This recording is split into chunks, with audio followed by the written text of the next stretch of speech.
Some nights you walk into the kitchen and you are so overwhelmed by everything you've let pile up over the last few days that you just kind of have to move everything around a little bit and continue on with eating your trash girl dinner, which tonight is our roasted veggies, cooked chickpeas with a dollar tin of sardines. This is a Mediterranean flavor with olives in it, and I love the oil drizzled all over the chickpeas and the veggies. Now, this is not the video. The video is actually going to be us getting our shit together and prepping our breakfast and lunch for tomorrow and maybe the day after, because we need to get our shit together sometimes. This week is really off because Monday was a holiday, and so Tuesday felt like a Monday, and Wednesday doesn't feel like anything at all, and Thursday and Friday and Saturday are all just kind of very confused, floating in the air. Anyway, we have ingredients. We have these beautiful oranges that my friend gifted me. They smell amazing, and I think the zest is going to be so perfect in overnight oats. I've been wanting to try these sumo citruses for a long time now since I've been gifted them, but I have been holding off because I wanted to do something with the zest.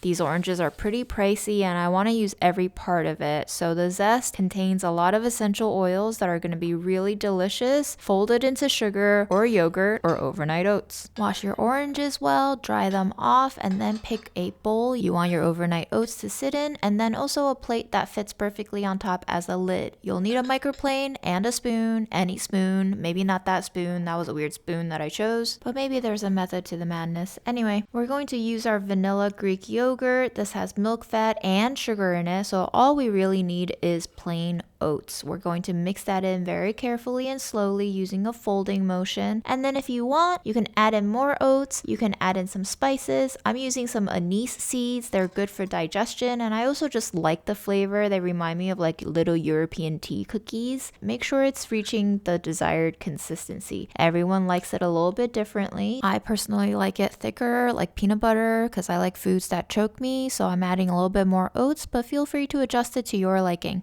Go ahead and zest your orange. You'll notice that I'm moving the hand holding the orange, making sure that we're getting an even zest across the entire surface of the orange, making sure not to dip into the pith, which is bitter. I'm taking away basically all the glossy parts. The glossy parts are really where the essential oils lie in the zest, so just keep a lookout under a good source of lighting and only go for the shiny parts. Once it's matte, do not go further on the zest. That is the pith and that is bitter. You can add in the zest into your overnight oats along with chia seeds or flax seeds or sesame seeds and nuts. I don't like them marinated in there because I don't like that soft texture. I actually like adding all of these right before serving so I get crunchy textures. Totally up to you, personal preference. Only you can identify and discover your own delights. Try it, experiment, taste your concoction, see if it's sweet enough, see if it's spiced enough, and if you like it, slap that plate lid on top and slide it into the fridge and wait overnight for the perfect overnight oats in the morning. I'm going to zest our other orange to show you how I make the citrus sugar. The citrus sugar is something that I like to do for baking recipes. This really flavors the sugar in your cookies, cakes, cheesecakes, pies with that delightful essential oil. And I'm noticing here that the nub on this orange has a particular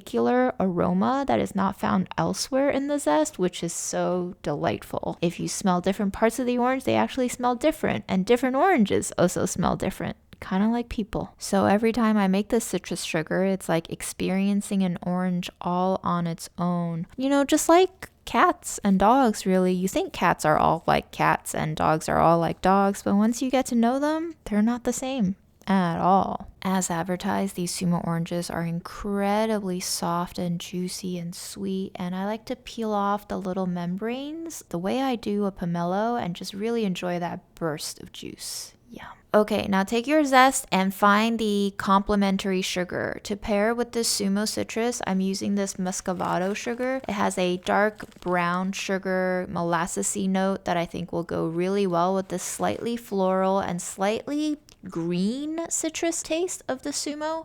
Unfortunately, my Muscovado has really hardened in the pantry, so I'm going to show you this trick. You're going to dampen a paper towel, squeeze out the excess liquid, unfold the towel, and cover it completely over your container of sugar.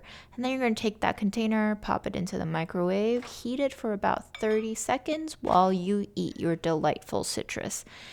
And also remember that mom told you not to stand right by the microwave when it's working, so you move off screen and you move back in screen because it's only 30 seconds. And now as you lift off the paper towel, the sugar should be nice and moist and crumblyable. That's a great word. Please start using it. Now with your reinvigorated, rejuvenated brown sugar, you're going to make your citrus sugar by putting in all the zest into this bowl, scraping both sides off the microplane, and you're going to work it in with your fingers, slowly massaging the zest into the sugar. You're going to smell that zesty orange brightness and sweetness infuse the air around you, and you're going to be tempted to take a taste. And I encourage you to, because your hands already got all the goods on it, so you might as well do that before you wash it off. Or you can just wash it off and, not lick your hands, but why skip out on the fun? We're going to pair this citrus sugar with our Lidl plain Greek yogurt, and that lid has a clean peel. Very nice job, Lidl. Thank you so much. Perfect. And I don't know if other people do this, but I love this part of opening a yogurt, this lid licking ritual.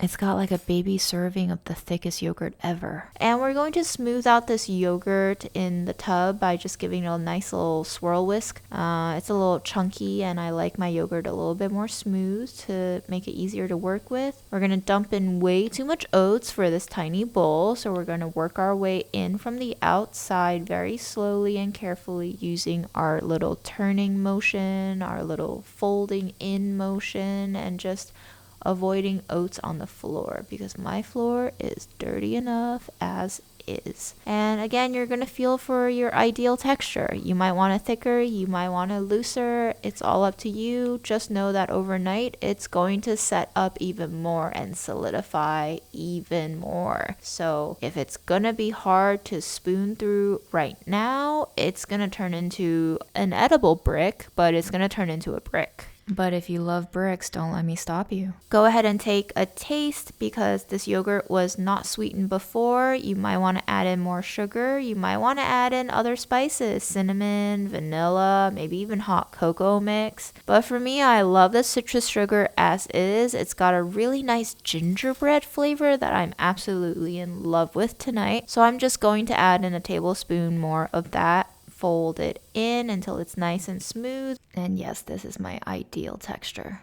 We're going to take one more taste test, and yes, I love it. There goes the plate, and we move it into the fridge. A word on the bowl that you choose to use for this. I recommend using a clear bowl because you can see unevenness in the mixing. You can see dry spots of oats or, pieces of yogurt that have no oats. But if you don't have a clear bowl, then mix carefully and thoroughly. And here's the ASMR version if you're into that kind of thing.